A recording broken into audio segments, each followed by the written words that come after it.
सर्वचैतन्यरूपां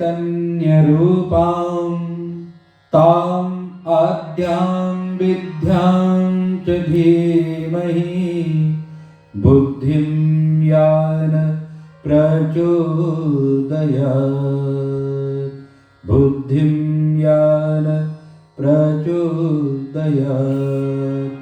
बुद्धिं यान प्रचोदयात्।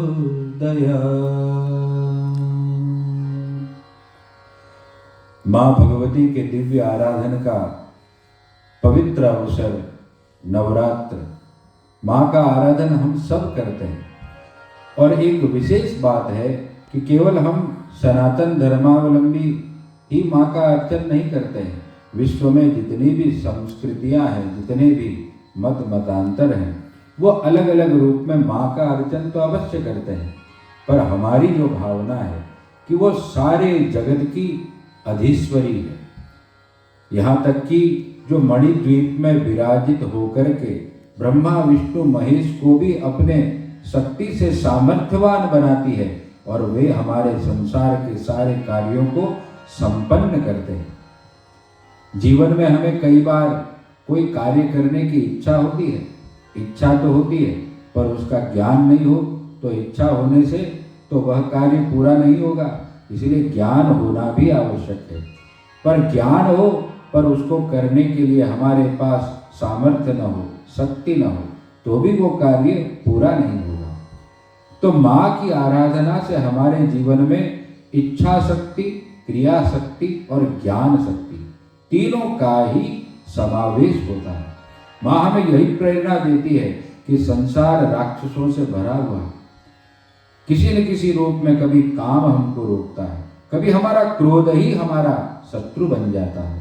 तो माँ ने अलग अलग कभी चंड मुंड का संहार किया है, शुंभ निशुंभ का संहार किया है, लोभ का संहार, मोह का संहार, यहाँ तक कि रक्त बीज का संहार। जो रक्त बीज जिसके एक रक्त की बूंद से दूसरा राक्षस दैत्य उत्पन्न हो जाता है, हमारे जीवन में भी ऐसे अवसर आते रहते हैं। उस समय माँ ने क्या किया कि अपना विस्तार किया। विस्तीर्णम वदनम कुरु। पुराण की कथाओं को गहनता से समझने की आवश्यकता है। हमारे जीवन के अंदर ऐसी लालसाएं हैं, इच्छाएं हैं, वो बढ़ती रहती है, वो उनका अंत होता नहीं। उस समय हमें विस्तार करना पड़ता है। किसका विस्तार करना पड़ता है? अपने तपस्या का, अपने संयम का, अपने जीवन के नियम का। तो हम विस्तार कर लेंगे तो जो संसार के अंदर उत्पन्न होने वाले जो विकार हैं उनसे हम बचेंगे। वरना तो एक हमारे मन की जो भावना है वह पूर्ण होगी, दूसरी इच्छा जागृत हो जाती है और ये एक के बाद एक ये कामनाओं के जो बीज है वो उत्पन्न होते रहते हैं, बढ़ते रहते हैं। तो जब तक हम तपस्या का, ज्ञान का विस्तार नहीं करेंगे, और जीवन की सफलता का भी यही सूत्र है। आप समस्याओं से घिरे हैं तो उससे भय करने की आवश्यकता नहीं है, घबराने की आवश्यकता नहीं है। उस समय आवश्यकता है कि माँ का स्तवन करें और अपना विस्तार करें अपने सामर्थ्य का।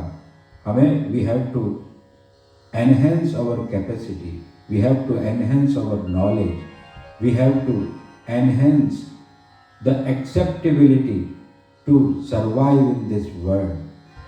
हमें भयग्रस्त नहीं होना है। किसी प्रकार से ये नहीं सोचना है कि हमारा एक काम नहीं बन रहा तो अब हमारे जीवन में सब कुछ समाप्त हो गया। वापस प्रयास करना, यही माँ हमें बता रही है, सिखा रही है और यही ज्ञान वो दे रही है। तो यदि हम अपने जीवन के अंदर माँ का उस दिव्य आशीर्वाद का समावेश कर लेंगे, एम ह्रीं क्लीं, ये जो बीज मंत्र है इनमें अनंत शक्ति निहित है।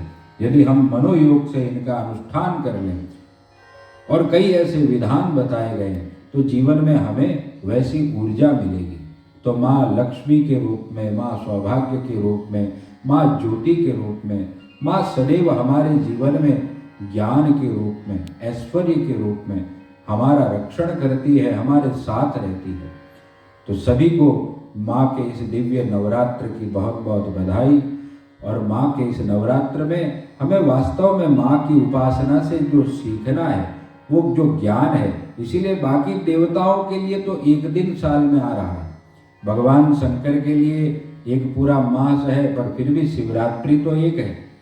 कृष्ण जन्माष्टमी एक, उस दिन हम भगवान कृष्ण का दिव्य उत्सव मनाते हैं, और रामनवमी के दिन भगवान राम का उत्सव मनाते हैं।